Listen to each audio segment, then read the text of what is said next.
Where was Kong when King Ghidorah unleashed the call of the Alpha and commanded the Titans around the world to awaken from their slumber? When Ghidorah was first awakened from his tomb in Antarctica, he immediately posed a dire threat to Godzilla and his entire kingdom, rivaling the king of the monsters. When he finally claimed the crown, his first act as the new Alpha was to call to the rest of the Titans across the globe, and in one ferocious wave, they obeyed. Over the years, Titans had been relegated to figures of myth and legend, but now the entire world had a front row seat to the calamity that they would cause. But one Titan was conspicuously absent from this display of power, and we are talking, of course, about Kong. So then, did Kong hear this Alpha call? How did he respond? And what other ramification did Ghidorah's temporary victory have on Kong and Skull Island? Well, today, Heralds of the Titans, let's dive into that answer. The details we'll be covering today largely come from the novelization for King of the Monsters. The novel gives us some more insight into what exactly Kong was up to, and highlights what set Kong apart from the rest of the Titans, and why he did not feel the need to answer Ghidorah's call. According to the novelization, yes, Kong did in fact hear the Alpha call. He heard it loud and clear,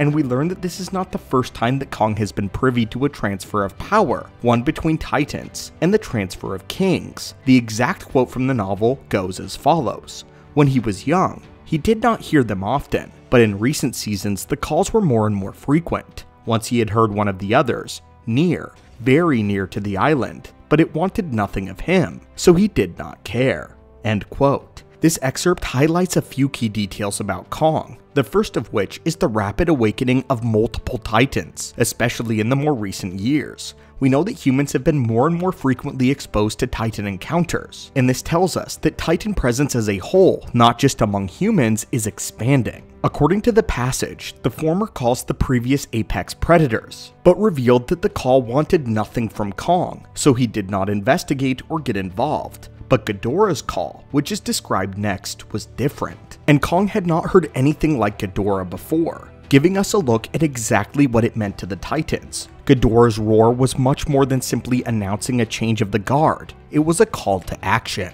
It was a command to reclaim the world, and Ghidorah's first order was to ensure that the entire planet knew that he was in charge. The exact quote says that Ghidorah wanted them to hunt together, as he saw the Titans not as rivals within this foreign ecosystem, but rather as powerful allies, and Ghidorah wanted them to form an army under his rulership.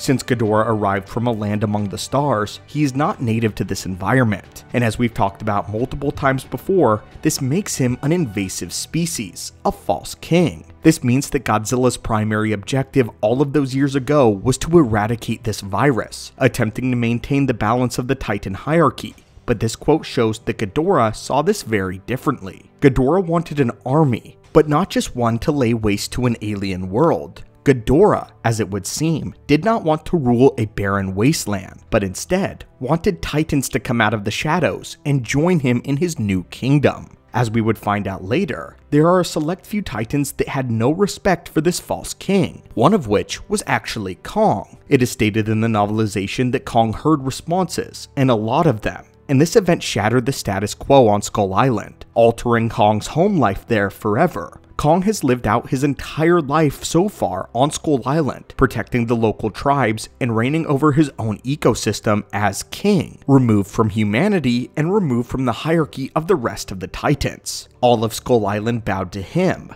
But now something on the island began to change. Kong's biggest concern at this point was just to be left alone, as if any Titan would dare to step foot on Skull Island, be it at the behest of a new king or not, they would have to answer to Kong. The rest of the world may belong to Godzilla or Ghidorah, but Skull Island was Kong's. If they left him alone though, there would not be an issue, as he had no interest in conquering other territories and wished them to do the same. It did, however, awaken several Titans which lie just beneath his feet on Skull Island, mainly more of the skull crawlers of the Hollow Earth. Over the years, Kong had dealt with the skull crawlers, which had been little more than simple parasites that he would manage across his kingdom, and while they were able to cause him trouble, he was never severely outmatched by any of them until later in his life. Now though, the monsters grew restless, and they too had heard this Alpha call, and unlike the other calls, the skull crawlers wanted to answer and obey.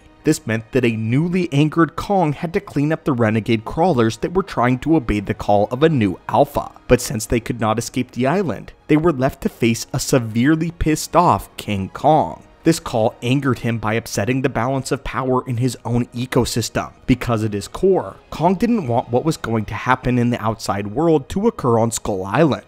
There was no way for the Skullcrawlers to get off of the island, and this threw them into a rampage that Kong solely had to deal with. He had no allegiance to any outside community, Titan or not. And Kong's way of thinking was, if they left him alone, he would leave them alone. Skull Island is a beehive though, and Ghidorah shook it up violently, so of course, Kong had every right to be angry. What it also shows us though, is that Kong has his own sense of autonomy and free will, and is not quick to bow to any Titan. This tells us, just like Godzilla and Ghidorah, Kong has the makings of an alpha Titan. Many of the other Titans immediately were compliant to Ghidorah's call, save for only a few. Rodan, for example, protested the call at first, but once he was knocked around by Ghidorah, he quickly caved and bowed to the new king. Godzilla, of course, would never bow, and neither did Mothra. But until now, we were led to believe that the rest of the Titans did in fact bow to Ghidorah. In fact though, the only reason Mothra was able to refuse the call was due to the deep symbiotic bond that she had created with Godzilla, one formed over centuries of shared battlefield experience. Kong though, has the willpower naturally embedded into his personality, and had no problem telling Ghidorah that he would never answer his call. We know that this is actually embedded in his own species of the Titanus Kong. For one, the Scar King was also not present for these rampages, and nor were any of the Titanus Kong that we see in the New Empire. This suggests that they were all able to easily refuse the call of Ghidorah,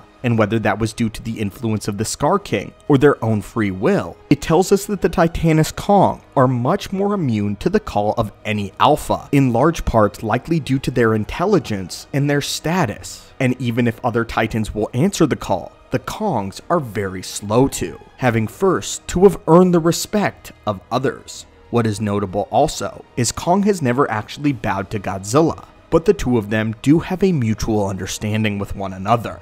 We do know that the Gojira once went to war with the Kong, and despite the Gojira and Godzilla himself being hailed as the king of the monsters all those eons ago, this seems to indicate that any authority that Godzilla wields by wearing the crown does not extend to the Kong, and that he must earn their allegiance, just as Ghidorah would have had to. Right now, this trait seems to be specific to the Kong, which is a fascinating detail, and might explain why they were the most combative colony against the Gojira. But in short, the answer is yes. Kong heard the Alpha call, and was actively ignoring it. It did piss him off, however, and it rattled the Skullcrawlers on the island, and made his days much harder for a little while. But anyway, my friends, what do you think about this interesting detail from the novelization of the King of the Monsters? Do you think that there are other Titans who are able to resist the call of an Alpha? Or is this something that is exclusive to Titanus Kong? We would love to hear your thoughts and theories on this in the comments down below. As always, my friends, thank you so much for stopping by the channel today. Hit that like and subscribe button if you've been enjoying the kaiju content, and have a great one.